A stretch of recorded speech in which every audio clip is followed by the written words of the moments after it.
let's get started for what is our last class of the semester, at least unless any of the Thursday people are here watching it anyway. For at least for the Tuesday group, this will be our last meeting, our last day.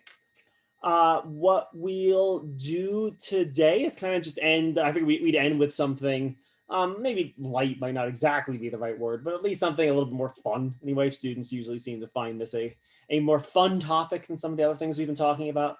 And it's also a good opportunity for us to kind of review stuff a little bit as well. Yes, there's somebody asking in the chat. Yeah, because the Thursday class got canceled. I'm basically having anyone from the Thursday class can come into this session to try to get caught up. Is how I'm trying to do it. So the topic for today will be conspiracy theories and extraordinary claims. Not exactly the same thing, but they're similar, and a lot of the analysis that we'll bring up will be a little bit similar in describing them. The basic goal is going to be to understand what are these kinds of arguments, and try to figure out how we should approach them and analyze them, because basically they're going to be arguments that are almost certainly not true, but sometimes are. And that sometimes are means that they do need to be taken seriously, treated seriously, even though almost all of the time, most of them will turn out to be false. So this will give a good opportunity to sort of review basically all of the stuff we've been talking about in inductive logic, because all that stuff's going to be relevant in the course analysis. Some of the fallacies, the causal argument stuff, appeal to authority stuff is going to come up. So a good chance to sort of go over some material. And then we'll end today by doing a little bit of discussion of the final exam. Not super much, there's not gonna be that much to talk about, but we'll go over it a little bit. And then I'll leave some time for to do course evaluations with a goal of increasing the 5% response rate I got last year. I'd like that to be higher. Yeah, get a little bit more, because I actually do care about the evaluations. I care what you all have to say. So yeah, we'll give you some class time to sort of work on them. So yeah, that's the plan for today. Anyone have any questions or comments about anything before we get started?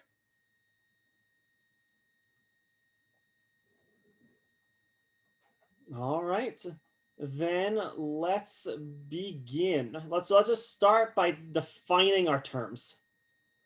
Let's define what we mean by an extraordinary claim and a conspiracy theory.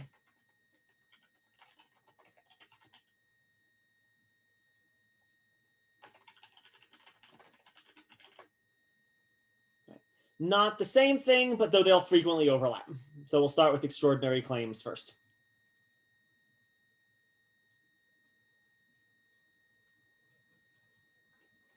So we can define it pretty straightforwardly. An extraordinary claim is anything that posits a causal explanation that falls outside of the pre-established causal frameworks that people work from.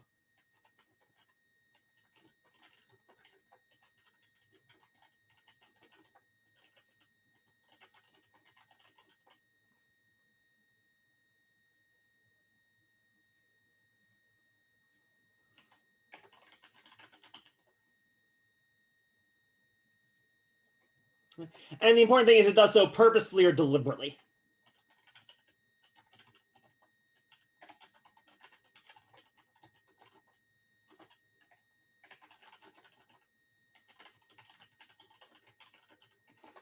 So it's purposefully provocative.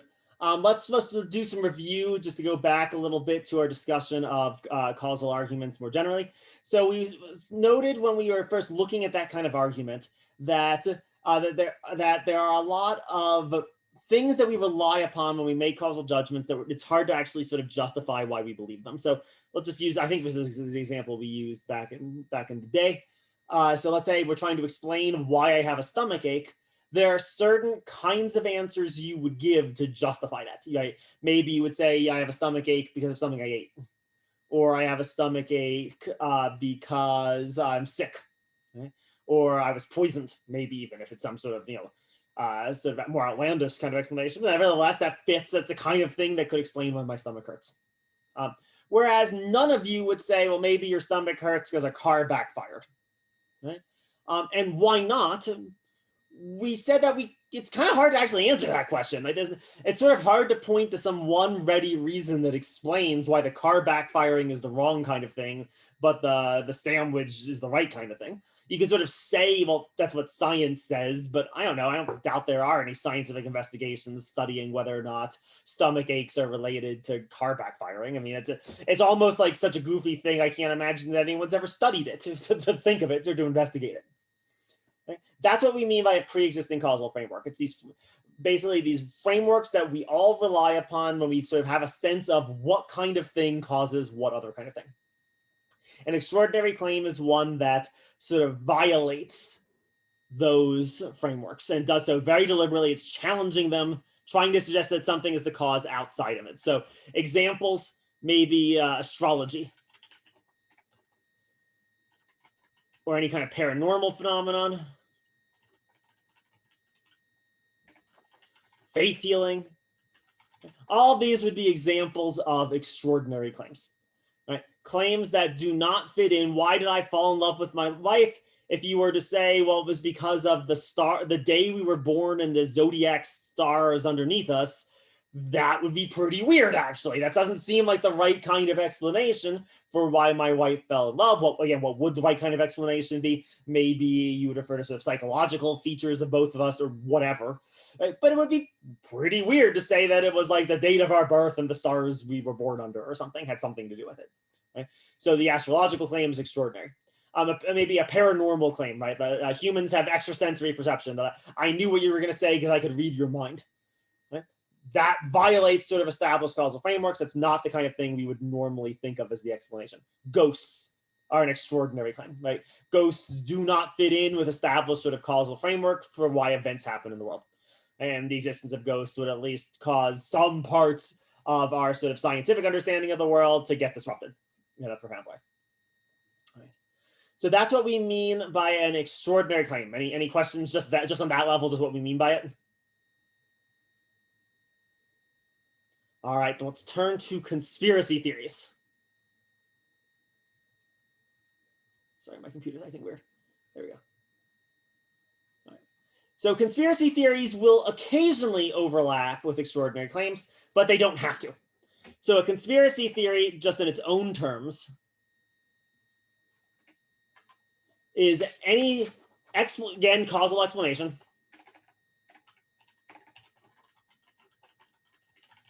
and so both of these are dealing with this realm of sort of causality, causal claims, causal explanations. So there's a causal explanation that says that a group is responsible for an event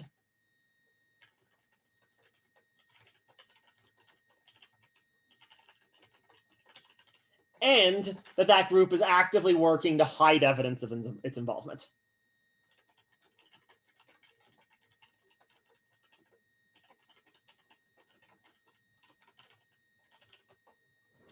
And it's this last thing that makes something a conspiracy. This is the key. A conspiracy is basically where people try to do something and hide that they did it. Based on how we've defined it here, conspiracy theories or conspiracies are things that happen all the time.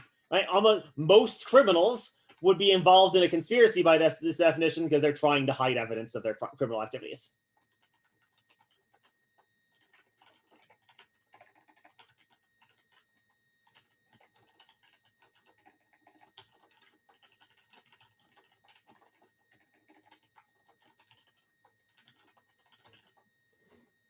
So conspiracies are actually quite common. Usually when people use the specific word conspiracy theory, they're pointing toward sort of a broader, a larger conspiracy in some sense. And that's what we'll mainly focus on in our conversation today.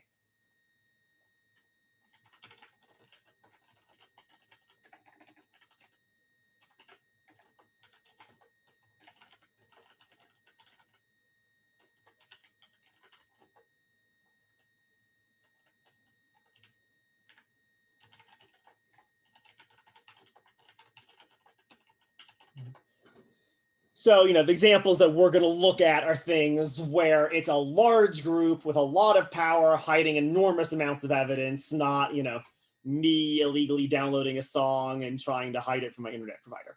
Okay, so it's a conspiracy of a sort, similar structure in some respects, but usually when we're talking about conspiracy theories, we mean the bigger thing. So that's what we'll sort of focus on. Again, any questions about conspiracy theories? How I'm using the term? All right. So notice that these will overlap in some cases. In some cases, they'll diverge. If I think that there are ghosts, that's me positing an extraordinary claim. If I think that there are ghosts and the government knows about them and the government is hiding them from me, then it's both an extraordinary claim and a conspiracy theory. Right? The claim that there are ghosts would be the extraordinary part. The conspiracy theory would be people trying to hide their existence. Similarly, if I was the same thing with aliens, right? Or the flat earthers also be in similar situation. People who argue for flat earth, the claim that the earth is actually flat, that is an extraordinary claim that falls outside of established causal frameworks. It also, though, is usually sort of justified by its adherents, is that the evidence that the earth is flat has been hidden by some vast conspiracy for some reason, faking things like photos of the earth being round or whatever for some nebulous reason, just that they're trying to hide the fact that the earth is actually flat. Right? So it fit both. But you can have things that are also just conspiracy theories that don't involve any kind of real extraordinary claim. Indeed, some of the good historical examples we can think of where conspiracy theories turned out to be true, this was the case. So in the 60s, there was a case where the US government said that the North Vietnam had destroyed a US naval boat, and they were using this as an excuse to ask for more funding and more war powers. And it was eventually discovered that this was a lie, that there was actually a massive conspiracy. The boat had been sunk by the American government itself in an effort to drum up support for the Vietnam War. There's no extraordinary claim. There was a conspiracy by the part of some members of the US military, right? But there's no extraordinary claim being made because, yeah, governments are the sort of thing that we think have the power to blow up boats. That easily fits within our established causal framework, right? We don't have to posit anything that they blew up the boat with some sort of like insane sonic weapon. Maybe that would, right? But just that, yeah, they put some depth charges on the boat, sunk it, blamed North Vietnam for it. That fits within our established causal frameworks. Right, so it's not an extraordinary claim, but it does involve a conspiracy to hide that this is what was done. Again, people still good with how these two ideas are related to one another? All right. First thing we need to note is that there are plenty of examples we could point of throughout history where extraordinary claims and conspiracy theories have indeed turned out to be true. This happens. Indeed, almost everything you all believe today would have been an extraordinary claim in the year 1500. From small things to huge things. Your belief that sickness is caused by a bunch of tiny invisible life forms crawling on your skin and your body. People in the 1500s would have thought that was nuts. No, it's not. Everyone knows people get sick because of imbalances in their humors. Or maybe just, depending, or just demons are the explanation. Okay? The modern scientific explanation would have been extraordinary before it became the accepted scientific explanation. And this is the case for almost all scientific theories, really. Until they attain widespread acceptance, they are extraordinary claims. Right? So when Einstein raises the theory of general relativity, it suggested that gravity is caused by curvatures in space-time. Okay? This is an extraordinary claim at the time that he makes it. Then once it becomes accepted and our existing causal frameworks change, then it becomes a normal claim. Right? But at the time that it was proposed, it was an extraordinary one. It's also the case that there are real instances in history where conspiracies have acted, and even large-scale conspiracies have acted, usually not for very long. As we'll talk about, it becomes ever increasingly harder for people to be highly competent and quiet the longer you force them to be highly competent and quiet. But there have indeed been cases where groups have, and with large scale amounts of power, have sort of conspired to bring certain events about and to hide their involvement. So conspiracy theories are things that can be true. Extraordinary claims are things that can be true. But most extraordinary claims are false, and most conspiracy theories are false. And this is sort of the puzzle, right? There's going to be features of both of these kinds of claims that make it, on the surface, pretty unlikely that either of them will be true. And that their sort of claim to force, as we're going to find, is usually based on sort of deceptive or tricky kinds of bad argumentation, right? And so we have a very strange scenario here where we have arguments that are almost certainly not true, and yet they're really, really important and maybe could be true, right? I mean, most of the large conspiracy theories that people talk about, they're things that actually really would matter if it was true. If the government has been hiding evidence of aliens for the last 70 years, that's probably pretty significant. That would actually probably change human life to an enormous amount. Similarly, get darker, more real world with it. If vaccines really do cause autism, that would be a serious deal. That would be a serious problem. Okay? So the claims that are usually being made in both of these contexts usually have a great deal of importance or significance to them. If they were right, it would matter a lot. And yet there's going to be very little reason to think that they are right. How should we logically investigate and deal with claims of that sort? That's going to be our central topic for today. And the main thing we're going to look at is sort of what are the features of these arguments that make it such that most of the time they will indeed be false, so that we can sort of be wary of getting sort of sucked into sort of some of the dangerous logic tricks that some of these kinds of arguments tend to play. So that's the goal for today. That's the plan. Any initial sort of questions, thoughts, comments, any of this stuff? My hope is that this will be more chatty than me just talking. I mean, I can just talk if I need to, but my hope is that it'll be a little bit more chatty, since this is stuff that people tend to find a little bit more fun than some of our normal topics. All right, then let's start with extraordinary claims. Let's start breaking the sort of features of these claims down. All right. And the first thing to sort of notice, or the first thing that we'll need to be on guard against in the context of extraordinary claims, is what is called pseudoscience.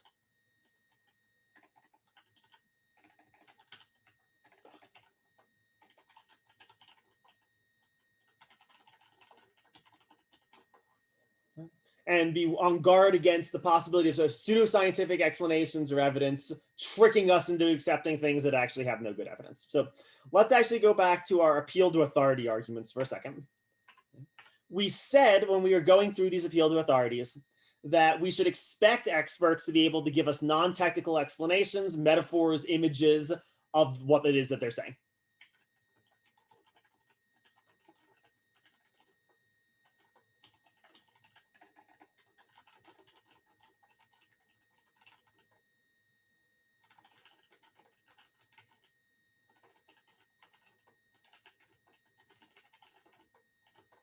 So the mechanic doesn't have to go into all the details, but they should give us some kind of idea what's wrong with the car. The doctor should give me some kind of idea what the medicine does, how the medicine is going to help me.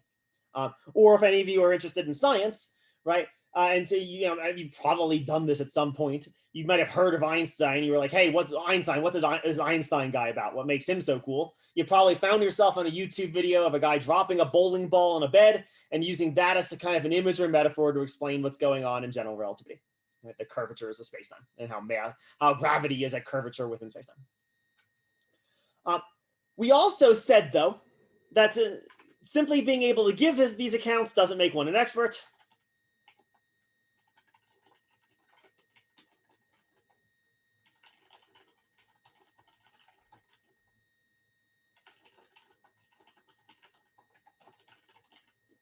And that's the danger that sort of is getting encountered when we encounter things that we would call sort of pseudoscience or fake science, things that present themselves as legitimate scientific accounts, but actually are not. There are lots of people who can tell little stories using big science-sounding words.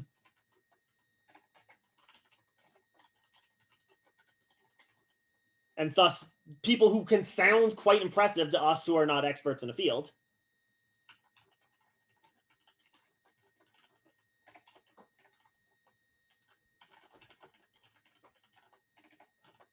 And yet, despite this ability, nothing they're saying has any real justification, real expertise behind it.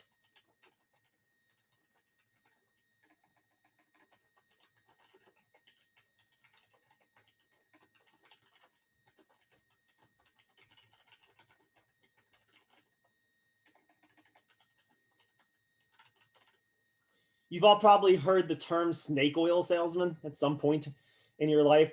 They were literally snake oil salesmen. That's where the term, I believe, where the term pseudoscience first sort of emerges. These would be people in the 1850s who would go to sort of towns in the American West that didn't have doctors, that didn't have access to medical supplies, and they would literally sell snake oil. Right? They would sell things that had no real medicinal value, but they sort of presented as if did, used big words that made them sound very impressive, made them sound as if they were experts, but indeed they were actually not, and it was frequently just like water with food coloring in it, or whatever, make a tidy profit off of it, right? Literally trying to sell a profit, right? Kind of inappropriate field of authority.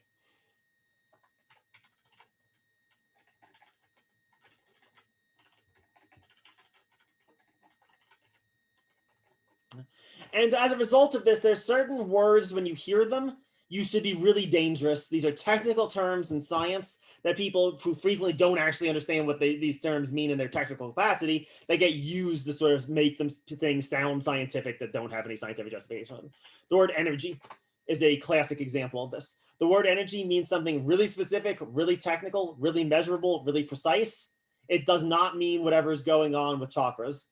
It does not mean whatever's going on or whatever people explain for like the flow of energy throughout your body. That's just not what any scientist means when they use the word energy. Now, people don't all have to mean what scientists mean when they use the word energy, but if you're claiming expertise and scientific justification for your claim, you need to be using the word energy in a scientifically rigorous way. And almost none of the uses of the term energy sort of satisfy that we see it sort of in popular culture. Other terms like maybe relativity or evolution. Again, evolution is a very specific theory. It's not what most people say that it is, and it's not what you were taught that it was in high school. What you were taught in high school was the sort of non-technical image or metaphor-y way of thinking about it. It was not the sort of rigorous kind of account that's needed. And so when you hear people talking about evolution and they're not actually biologists, you should, again, be on guard. And anything to do with quantum mechanics.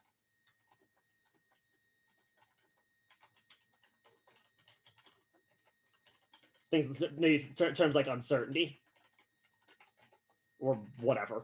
Like not even scientists are confident that they actually understand what's going on with any of these results of quantum mechanics. They're confident in the results. There's not that their ability to explain what the results mean, that even they're not confident in that, let alone, again, people who sort of are not themselves experts at passing themselves off. So when you see these kinds of terms being used to make things sound scientific, be on guard, be suspicious. You see this a lot in sort of paranormal circles, where you'll have people sort of like basically who will sort of present themselves as if they're experts in paranormal studies, as if they're measuring EM levels, whatever that's supposed to mean, or ectoplasmic, yada, yada, yada.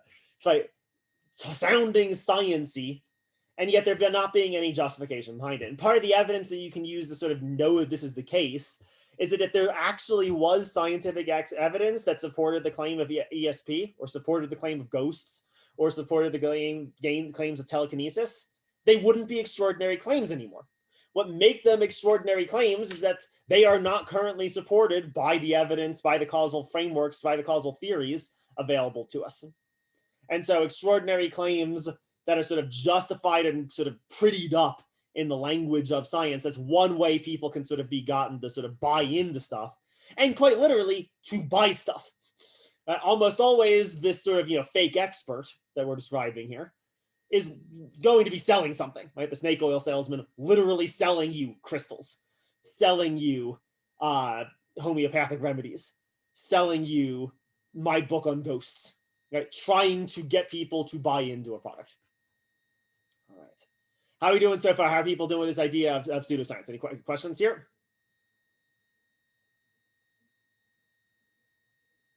All right, then let's keep going. Let's go into the next sort of, the next feature that makes these extraordinary claims potentially dangerous. Right? Extraordinary claims tend to work by relying a lot upon what's called anomalous data.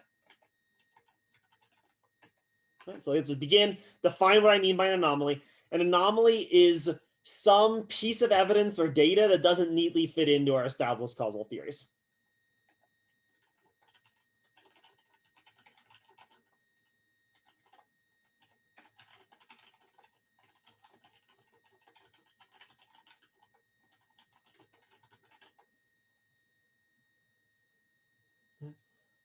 And indeed, again, we should expect to find anomalies all the time. Let's use some examples of this. In the early 1910s, there was a big problem in physics. And the problem was Mercury's orbit was just a little bit wrong. It just wasn't what it seemed like it should be based on the predictions made by Newtonian mechanics. Okay? That would be an example of an anomaly. We have a theory, Newtonian mechanics, a very successful theory, does a lot of work, and yet there's something that doesn't quite fit in within that theory. That thing that doesn't quite fit in is an anomaly. Similarly, we can talk about actually do psychological circles as an example of this. So this is with there's actually been a lot of stuff has actually been done researching the possibility of extrasensory perception. The government was actually super into it for a while, the possibility of it. So they actually funded a bunch of studies. It's actually been investigated reasonably carefully.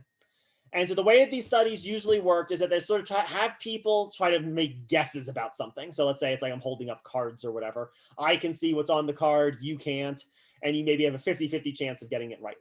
Or maybe flip a coin and you predict how likely it is that it's going to land. So, that loose framework, right? We should expect that if someone was just randomly guessing, they should be right 50% of the time, wrong 50% of the time, something like that. Right? And that was what people expected, was that when we run all these experiments, run them enough, get statistically useful data, it should be right about 50%. 50-50, because people are there, according to the hypothesis, there is no such thing as ESP. People are just sort of guessing. They should get it right half the time, wrong half the time. What actually has been discovered, and this is well noted in a lot of psychological studies, is that actually there's a slight anomaly. It's not exactly 50-50. It's like 51 or 52% of the time people get it right.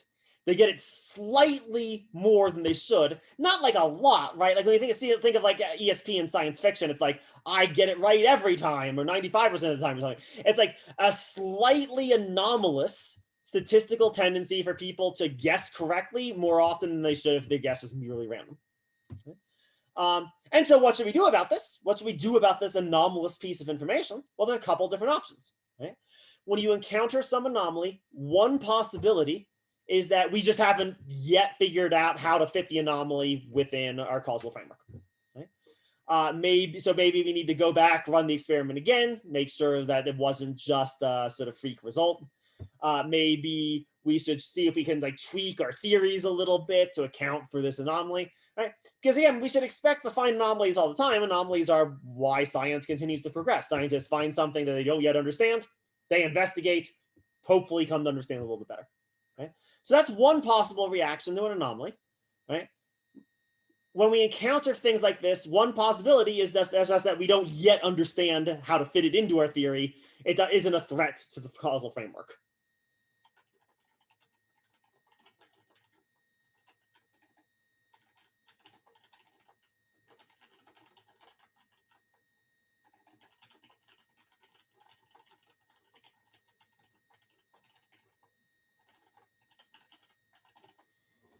And this is what most psychologists have concluded about those ESP studies, is that like probably there were some problems in how those experiments were run, that where like maybe the person who was looking at the card was like giving some information away.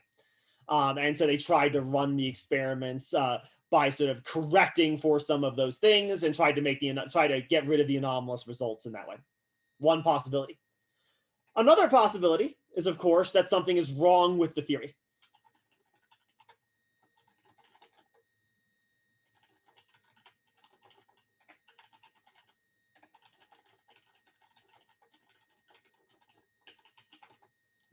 And that was actually turned out to be the case with that.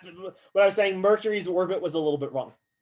The reason Mercury's orbit was a little bit wrong is because something was wrong with Newtonian mechanics. It was making an error.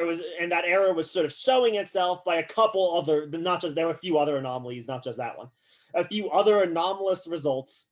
And that is why when Einstein sort of stands up and says, hey, here's my theory of general relativity, we got to get rid of Newton. Right? What led to that extraordinary claim eventually being accepted was that Einstein was able to account for the anomalies. Right? So both of these are possible responses to an anomaly, but here's the danger. A lot of people who are making extraordinary claims make their claims in such a way that they're able to account for the anomaly, but that they're not able to explain all the other good stuff that the established causal framework was able to establish.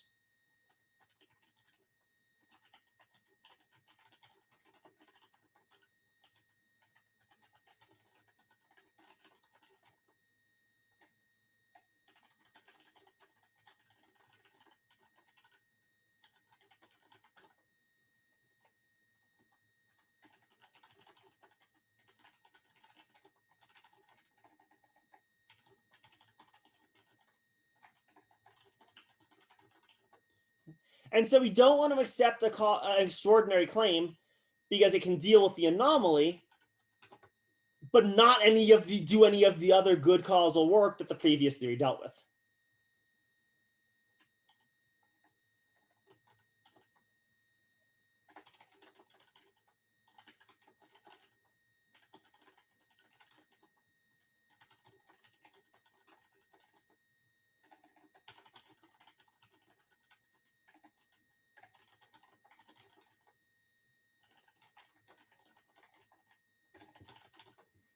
One of the things that Einstein was incredibly careful to show when he was indeed proving or arguing in favor of the theory of general relativity is that not only could he explain why Mercury's orbit was a little bit wrong, he could also explain all the other stuff that Newton's theory was able to. Right? So he could sort of like do everything Newton did, but also fix the anomalies. Okay? And that then would warrant shifting causal frameworks, shifting causal theories. If he was just like, yeah, I can explain Mercury's orbit, but now I can't explain the orbit of anything else in the solar system, we've actually lost progress in terms of what our causal framework is allowing us to explain. That's usually what's going on with most of these extraordinary claims. Most of the time, people are proposing them to account for anomalous information and sort of ignoring all the good work that the causal theory does outside of those anomalies. So the extraordinary claim frequently does less explanatory work than the theory that it's supposed to be replacing. It's just good at maybe fixing, like dealing with the anomaly, but not all the stuff that does get explained by the causal framework. How are we doing? Everyone okay with this idea of an anomaly? Again, thoughts, questions, comments? All right, let's say one last thing about, we got that thing in the chat. Let me just make sure. All right, good. No one seems to have any questions, so good, excellent. All right, let's do one last thing with extraordinary claims, and we'll be able to use a lot of the same stuff's going to go on with conspiracy theories, but just worse. So one last thing to deal with extraordinary claims. Let's also deal with the question of falsifiability. I've introduced this term before in a video, actually, in the chapter 11 video. I introduced this term. I don't think we talked about it in the chapter 11 class session. So let's just briefly refresh what I mean by this. A belief is falsifiable if you can articulate under what conditions you would stop believing it.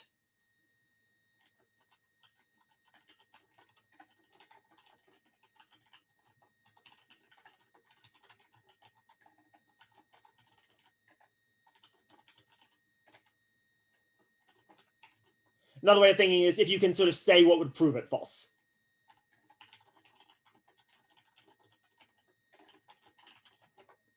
Now, that doesn't mean that you actually do indeed prove it false, but you can say what would prove it false, right? So like, let's say I've got a current theory that my cell phone's dying, and that's why that's why it keeps turning off. What could get me to change my theory, to disprove my theory? Well, if one of you were able to show me that actually, no, that there's actually it's not a problem with the phone, it's a problem with the electrical wiring in my house, and it's causing my phone to fritz out. If you could show that to me, fine, I'll change my theory. Right? I can give you conditions under which I would stop believing that there was a problem with my phone. Similarly, if one of you were to say, you can get weird with it. One of you say, Paul, your wife is cheating on you.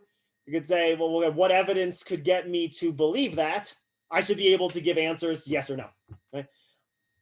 Our beliefs, I want to claim, should be falsifiable if they're rationally formed. I made that claim in the chapter 11 video. So let me sort of just go back to it a little bit, repeat it, reiterate it. All right. If you hold the beliefs that you hold for good reasons,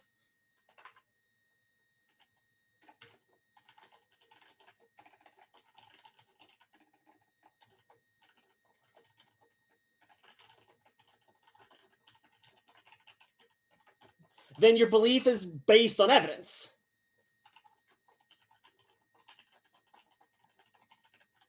And if that evidence goes away, so should the belief.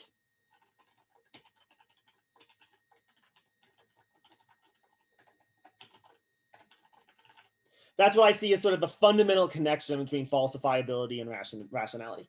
And a lot of things that we frequently talk of as if they're not falsifiable, if you actually talk to people, they are indeed falsifiable beliefs. We sometimes talk as if, say, religious beliefs are not falsifiable, right? That nothing can disprove my love of God or something. But actually, people leave religions all the time, right? And yeah, maybe people don't like have clearly articulated accounts or whatever. But indeed, there are things that actually sometimes get religious people to change their mind. In that case, then there must have been some evidence justifying them and holding that their religious convictions in God. I talk about this a lot in philosophy of religion, actually. I don't think there's a problem with religious beliefs and falsifiability. There might be different kinds of evidence, or different kinds of things might count as evidence, but that's fine. But this doesn't specify what kind of evidence we need to talk about. Right? It's just that in order to be rational, I really do think that there needs to be some condition that could get you to give up a belief, change a belief. The problem we encounter with extraordinary claims is that they frequently are sort of held in, they seem to be held kind of non-falsifiably.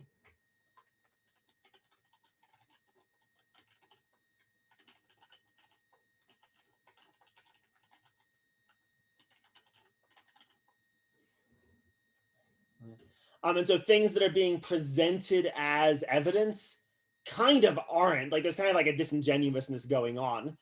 Right, let's use the flat Earth. Let's use the flat Earth as an example of this. There was this really sort of sad documentary. I found it very profoundly sad on Netflix about this. That was released a couple years ago now, I think, where there was a group of people, and it was sort of just going through a group of people who are flat earthers. And part of what made it really sad is that you could sort of tell, like, why would someone be flat earth is kind of like a weird conspiracy, or not, I guess, yeah, conspiracy theory, an extraordinary claim to be super into, right? Like it'd be really weird if I got like super into the earth being round. It just doesn't seem like the right kind of thing for people to get like all in on. It's a weird kind of claim. But the reason people were part of these groups frequently seem to have very little to do with their evidence, that any evidence about whether or not the earth was or was not flat. And this was sort of really well demonstrated in the video. There were these two guys who like got it into their head that they were going to do this like elaborate experiment that was going to prove that the earth was actually flat.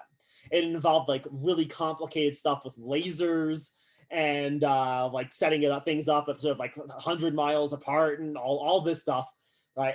And at the end of this documentary, they ran their experiment, and their experiment demonstrated that the earth was round.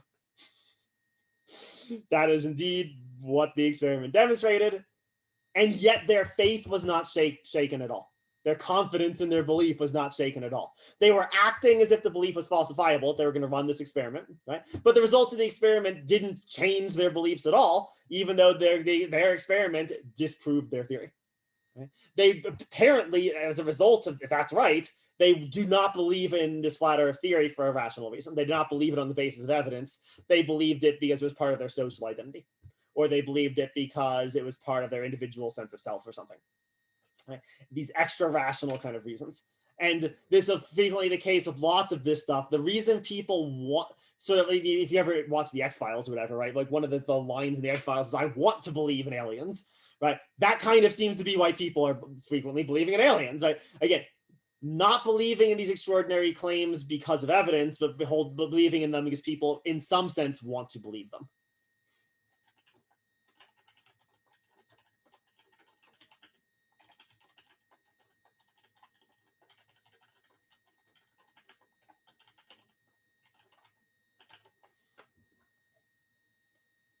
So again, any sort of questions about how falsifiability is working here, or what I mean by it? All right, great. A lot of the same stuff you were just talking about in context of extraordinary claims are going to be relevant in the context of conspiracy theories, but just made even worse.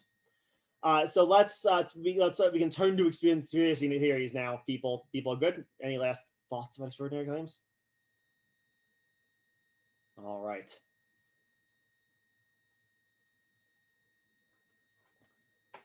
So the central problem that conspiracy theories encounter, I would say conspiracy theories actually encounter sort of worse problems than extraordinary claims in a lot of cases. It's sort of a double problem.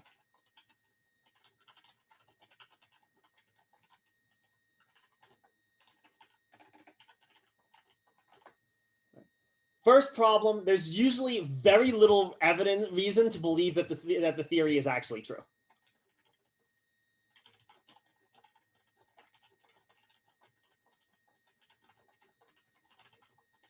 And we'll go into this in more detail, but the reason why is Occam's razor, basically because of Occam's razor. Conspiracy theory explanations are always going to be sort of super complicated explanations. So we'll unpack that a little bit in a few minutes. I want to get it out there as one part of the problem. And then the second part of the problem is that in addition to there being very little reason to think that they're actually true, they're going to appear to do an enormous amount of work, but not actually do any work at all.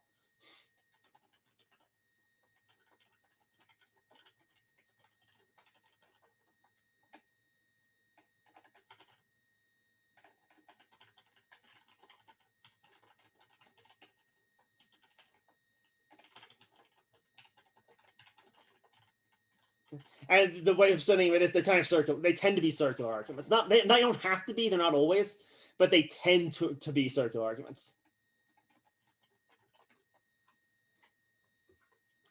In a really pernicious sort of way. It's sort of a weird kind of circle. It's not the kind of circularity that we looked at earlier in the semester.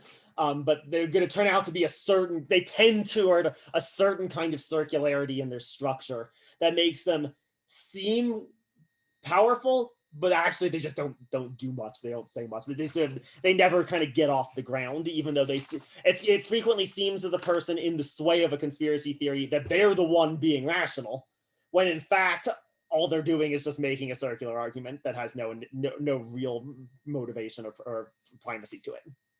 So I want to sort of unpack these two claims. And they're going to be closely related to each other in a lot of respects. Anything initially anyone wants to say just based on this initial point? All right. So first thing, let's just go through a couple different points here. Let's go back to some of the stuff we just talked about. They tend not to be falsifiable.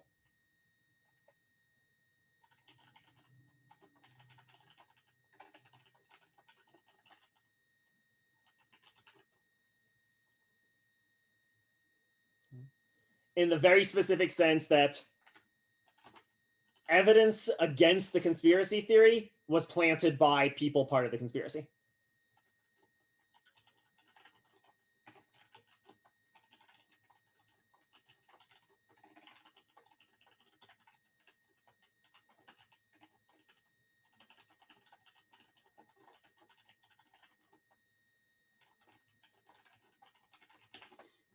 The basic structure of this argument is someone is actively working to hide their involvement.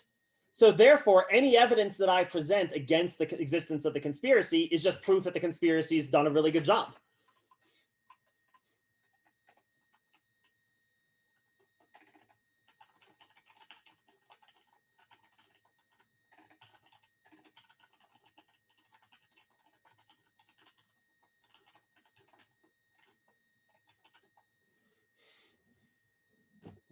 In a weird way, you sort of have an absence of evidence fallacy here.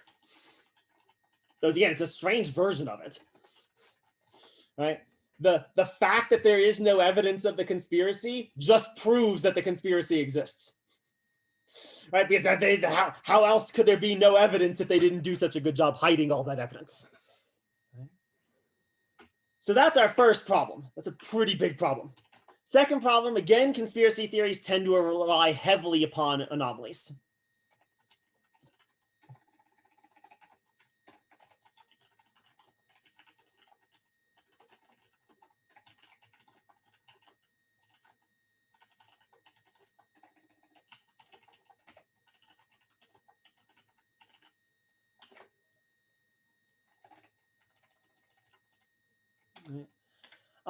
And so they tend to play up anomalies and dismiss things that the official story explains well.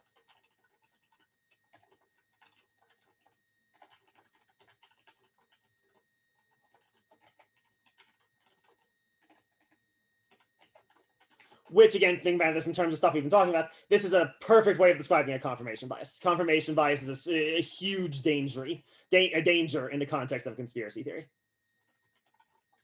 Only accepting evidence that confirms the theory, anomalies, and then sort of ignoring or rejecting evidence that contradicts it, right? That was almost our definition of a confirmation bias. And that can be made even worse by the way in which this kind of logic of the conspiracy theory can explain away any piece of evidence that in fact is against this theory or contrary to it. Other tendencies within this kind of argument that tend to make them go wrong. Conspiracy theories tend to rely a lot upon questionable testimony, questionable expert testimony.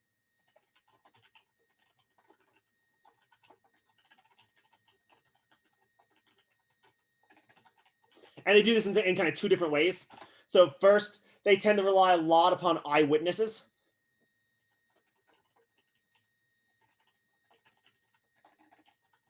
But it's well known, it's been demonstrated again and again and again and again by psychological studies. Eyewitness testimony is incredibly unreliable.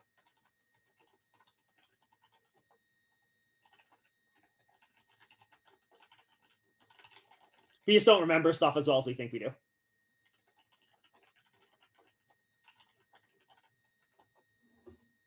And so, like, let's use the 9/11 truthers as a sort of example of this. That's a context where I definitely remember seeing a lot of this, where people be like, "Well, I was near the two towers, and I remember hearing an explosion coming from the bottom floor." That doesn't fit the official story, and that's used as a piece of anomalous evidence.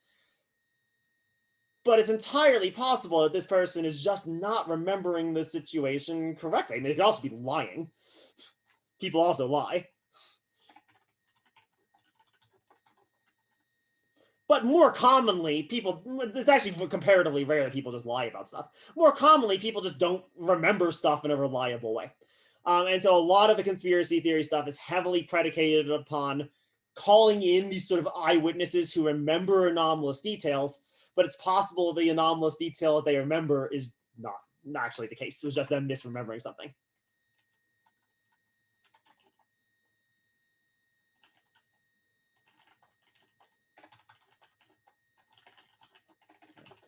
The other sense in which conspiracy theories tend to rely upon sort of questionable expert testimony is that they might present people who really do possess some sort of real qualifications.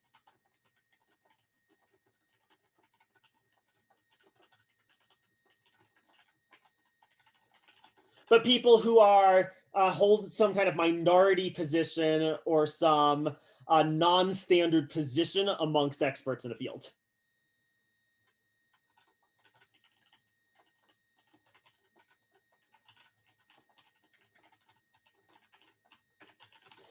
So we see this again. Let's not use the 9/11 example that the book was going through in this.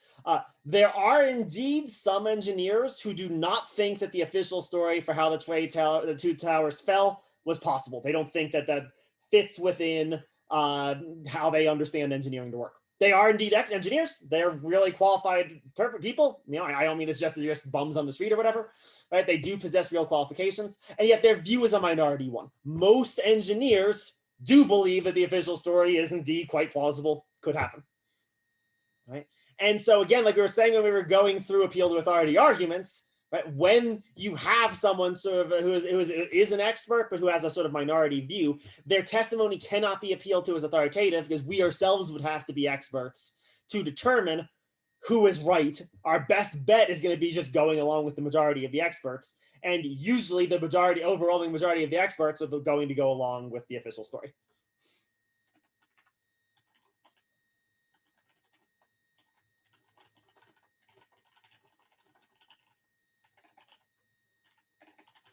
And that's why it's the official story.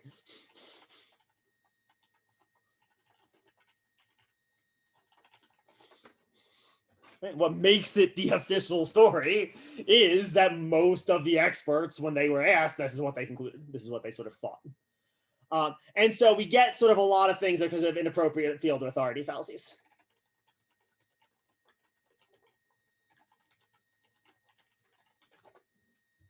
sort of in either of these cases, we kind of end up with the appeal to inappropriate authority fallacy. That gets sort of committed. And again, that's a sort of common trait or tendency. All right. Still good?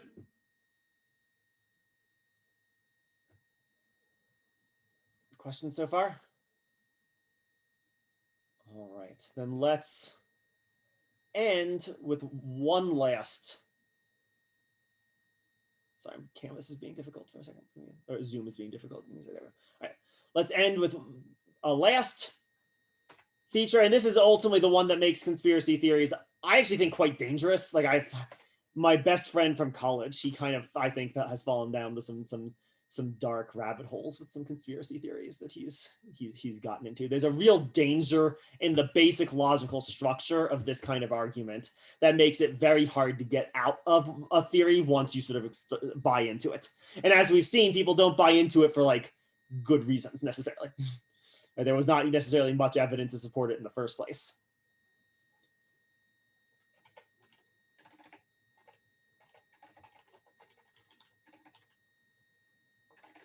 Say this like this. Conspiracy theories tend to involve in really complicated explanations.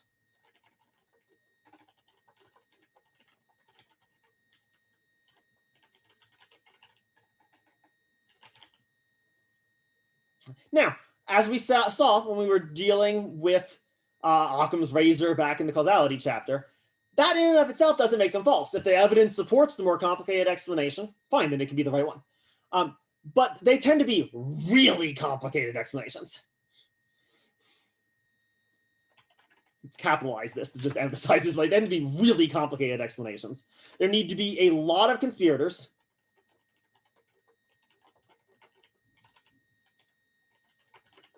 A lot of them.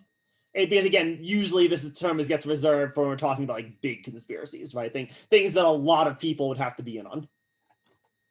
All of these conspirators have to be very, very competent.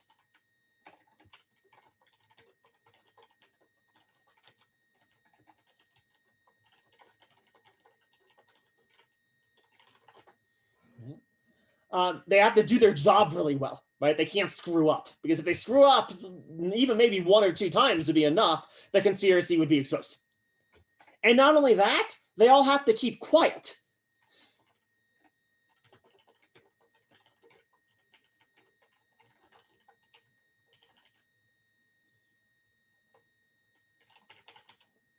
I mean, how many times, like just within the last like 5 years, have people like, maybe you yourself have done this, or we've certainly seen it with famous people, where they like think they're sending a private message and they're really just like posting something on Twitter or Instagram or something, and like, whoops, didn't mean to post that, right? Like no, all like somehow the massive flat Earth conspiracy just has to have avoided anyone ever just posting off like, lol, gonna doctor a video to make the Earth look round today, ha ha ha ha ha, and just accidentally posting that on Facebook or something. Right? Like people like to talk about stuff. People like to share about stuff. The conspiracies that actually have been discovered have almost entirely been discovered because people talked about them. The Gulf of Tonkin incident that I was talking about earlier was because there were naval officers that like disclosed it. The Nixon Watergate stuff was there were people who talked to reporters about it, right? Like people like to talk about things. The idea that the government has been hiding evidence of aliens for 70 years and no one just like accidentally posted something on like their Facebook page is just starts to strain credulity, right? Like they had to be a lot of people, highly competent, keeping quiet, and for a really long time.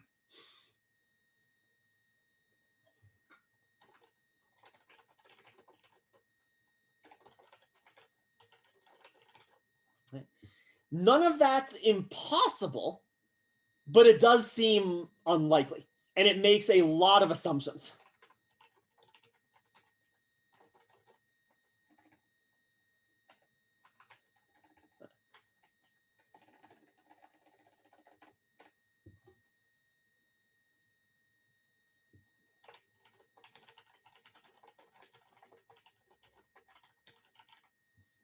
And so as a result, will require a lot of evidence.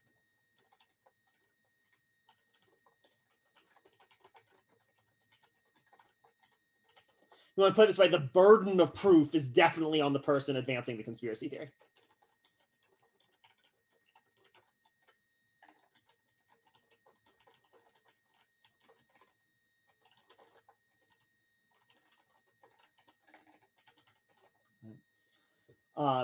This is definitely a context where the absence of evidence fallacy starts to occur,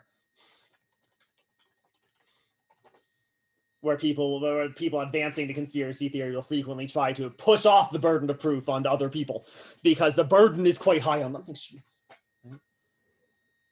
But the problem is that the actual logic of the conspiracy theory doesn't actually find much in the way of real evidence to justify itself. It doesn't do this work.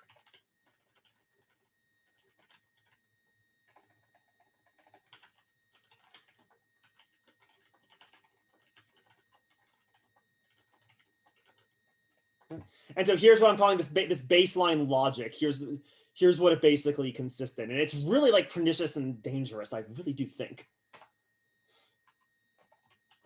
Any evidence against the conspiracy is proof that the conspiracy is true.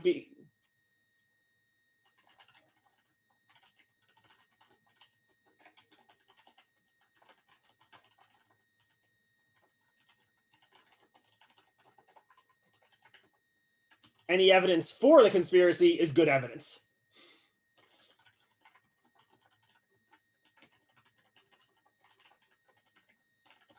And can be trusted. This is just a circular argument.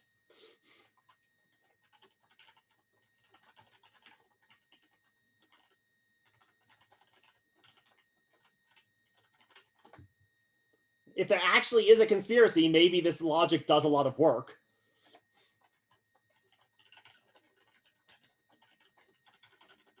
But it doesn't give you any reason to think that that a conspiracy actually exists.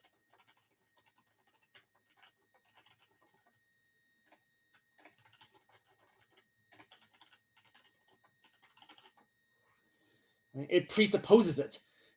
And so that's what I mean by say it's circular. Any evidence to the contrary to the conspiracy theory is explained away by the conspiracy theory itself. And so the logic goes nowhere. It's circular. The best it can ever do is present sort of anomalies.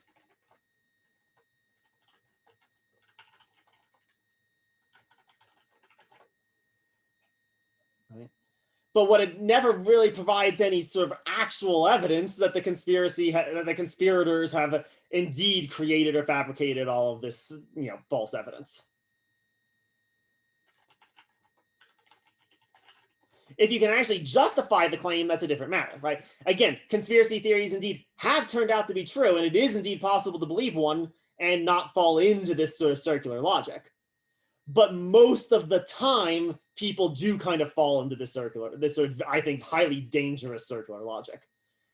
It sounds like you're the one being rational here. You're the one who's able to sort of like explain all the information, right? You explain the anomalies and you explain the official story too. You get both of it. It seems like you're the one doing all the work, when indeed all that's been done is a circular argument. It only does a lot of work in the way that a circular argument does a lot of work, which is to say, doesn't actually give you any evidence, any reason to believe that the conclusion is true. And so what you tend to find within conspiracy theories is a lot of people who are convinced that they're the ones being rational, and yet there's literally no evidence to justify their claim besides their sense that the conspiracy actually exists. That sort of premise, they sort of presuppose the conspiracy exists, and then they can do a lot of explanatory work. But what they would precisely be obligated to demonstrate is to provide good reason the conspiracy does exist, and that's the step that gets left out. That's the sense in which the argument turns kind of circular on them. How are we doing? Is this making sense? Questions, thoughts, comments, anything?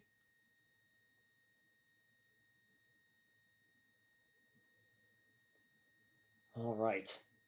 So yeah, like I said, real danger here.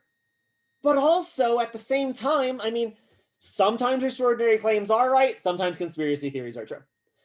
More what I almost want you to do, rather than just like rejecting the whole thing altogether. It is possible to investigate these things rationally. What I want you more than anything else to almost just be on guard against is the way in which people tend to believe these things for extra logical reasons. So go back to the chapter 11 stuff, right? Like frequently people kind of believe in conspiracy theories because they believe in the conspiracy theory and the evidence comes after the fact, right? If I'm someone who does not trust doctors, maybe I'm going to, then the anti-vax conspiracy is going to sound great to me because I already didn't trust doctors. I'm not going to notice that my argument's circular because I already sort of held that doctors can't be trusted. If I don't trust the government, I'm going to be prone to anti-government conspiracies because I already don't trust the government. And so I already readily buy into the government doing sketchy stuff. Right? And again, I'll miss the circularity. I'll miss the sense in which I don't actually have any evidence here. Or again, whoever you don't trust. If you don't trust scientists, if you don't trust, a racial or ethnic group, you can find conspiracies there if you want, right? I mean, the Nazis were great at this, is finding these insane anti-Semitic theories, conspiracy theories that were just basically justified by the fact that, well, everyone knows Jews can't be trusted, right? And so then again, you sort of avoid the circle, right? Or you don't notice the circle, right? If for other reasons you're already prone to distrust the group in question. So keeping that, those biases in mind makes it so that we can be in a more fruitful position, I think, to actually analyze these claims. The overwhelming majority of time, conspiracy theories are going to turn out to be false. Extraordinary claims are going to turn out to be false. Occasionally, they'll turn out to be true. Mostly, they're probably not worth spending much time on as a result. But if you sort of have to, if the stakes are high enough, just really be on guard of the sort of pitfalls that befall both arguments, especially the conspiracy theories. The extraordinary claims on their own tend not to be super harmful, but the conspiracy theory stuff can actually get pretty harmful, it seems to me. That's been, I've definitely seen some people I know get pretty harmed by it. All right. So is this okay? Is good? Any questions? This is, like I said, this is supposed to be more of a fun. Maybe is not quite the right word because there is seriousness here, but at least maybe a more fun topic. And my students tend to find the topic a little bit more maybe enjoyable than some of the drier stuff we've been doing. So, any last questions, thoughts, comments about any of the extraordinary claim or conspiracy theory stuff? Do you have a favorite conspiracy theory? I have a favorite conspiracy theory. I tend to be I don't really, let me think. I don't think I have any that I'm that into. I mean, like so just like you just asked, like, what are my biases, right? I'm a little bit suspicious of the medical military complex. So like, yeah, you can probably find some things I'm prone toward to drug companies lying about stuff. Maybe not doctors necessarily. But again, the danger would be that that's just my bias, right? Like I should be all the more suspicious of those conspiracy theories, right? Because maybe I just sort of want to believe the theory about them. Yeah, I don't have any that I like. I would super love it if aliens were true. Like that, I would find that entirely enjoyable. I just have to, but that again, that can't count as evidence. Good. Any others? Have you heard of the Denver airport conspiracy theory? Oh yeah, when I moved here, I heard that one. That one's bananas. Yeah, it's like that. Like there's like a vast military complex underneath the Denver airport, right? Yeah, that's that one. I think I've been down there too. Like it's a weird place, but yeah. There's usually simpler explanations for the anomalies. That's the warning clarion I would sound is that there's usually simpler explanations for the anomalies than vast conspiracies. Apparently there's lizard people under there. Lizard people? Sure. Well, lizard again, people. It'd be pretty cool if there were lizard people. Like I'd be game if we found some lizard people, don't get me wrong. But make life a little bit more exciting. Right? Get some ghosts, right? Add some horror movies into the day. Sure, why not? Good. Any others? All right, let's start winding down a little bit for the semester. So let's talk about the final exam. There will be a little bit on the exam based on stuff that we're talking about, but it's going to be more like kind of conceptual questions, like maybe like what is an anomaly, is maybe a question I would prep for a little bit. But mostly it's going to be based on the chapter 11 material. That'll be the overwhelming majority of the exam. So you'll have questions where you're sort of being asked to identify one of the psychological, social, or cognitive biases, and then other questions where you'll be asked to sort of identify what fallacy is being committed and what bias is sort of motivating it or justifying it, and how would you respond to them both? That's basically what the exam will be. Again, a few short little conceptual questions on some other stuff. It won't really be cumulative, except you'll need to know all the fallacies we talked about during the semester. So if you go to the week 15 post-class activity or whatever, where it'll give you a study guide that includes all the fallacies that are fair game for the exam. But other than that, other than those fallacies, there won't really be any sort of cumulative element to it. Actually, I'm guessing it'll be a pretty short exam because it'll mainly just be on chapter 11. And most of our exams have been based on 2 chapters. So it will probably be one of the shorter exams that we have during the semester. You'll have an entire 2-day period, just like normal, to do it within. So the exam will become available on Tuesday morning, and you'll have until the end of the day on Wednesday to finish it. If for whatever reason, a few people have already talked to me about this, you need it opened up a little bit early or a little bit later, that's probably doable. Get in touch with me, let me know about that. Earlier harder than later, but earlier still might be doable. But yeah, it should be more or less the same as all the exams you've taken this semester, just maybe a little bit shorter than the rest of them actually. So any questions about the final?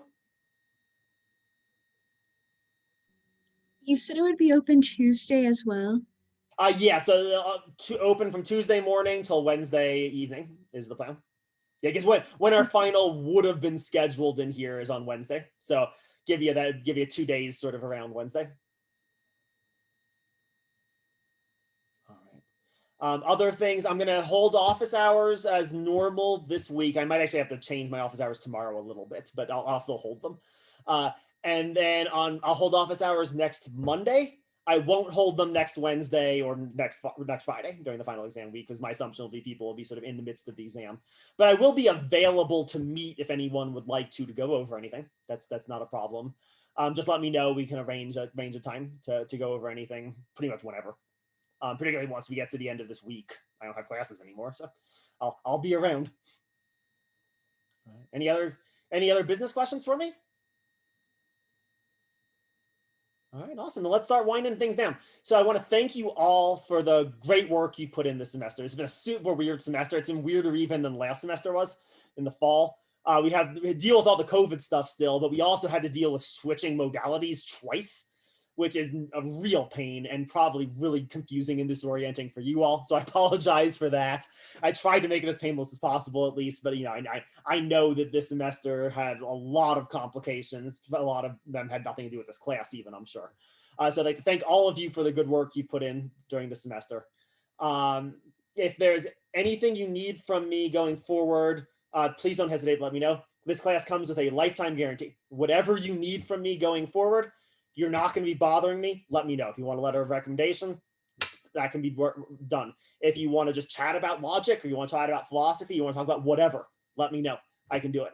I teach to teach. I have to do other stuff, but I have to do other stuff. This is actually what I get to do, is this teaching stuff. You're not going to be bothering me if you need something from me. So just don't hesitate. Let me know what I can do going forward as you sort of advance throughout your career, as you finish up the end of the semester and even beyond. So yeah. What I'd like to do for the remaining little class time, I'd like to give you all a little bit of time to work on the class surveys for the semester. I got a 5% response rate last time. I'd like to make that number go up a little bit, because I actually really do value the feedback I get on those. And especially with weird semesters like this, the feedback you give me can be invaluable. If I hope we don't have to, but if we have to do something like this next semester, if things go wrong, if there's another surge or in the future or whatever, I would love to hear from you all what worked, what didn't work, especially with reference to how things changed throughout the semester. So like, what could I have done to have made the transitions a little bit more smooth for you all? Conversely, if things were working pretty well, what was working well? That would be really valuable feedback for me in sort of trying to structure the class going forward. Also, any other feedback you have too, I really do value it. If you go to Canvas, hold on a second there. So we go to Canvas, you should be able to find the course surveys right here from within the homepage. It's going to give me an error message, but hopefully it will give you a course survey. That just gives me nothing right now. But yeah, hopefully you will get a course survey when you click there. There we go. That's the error message. Okay.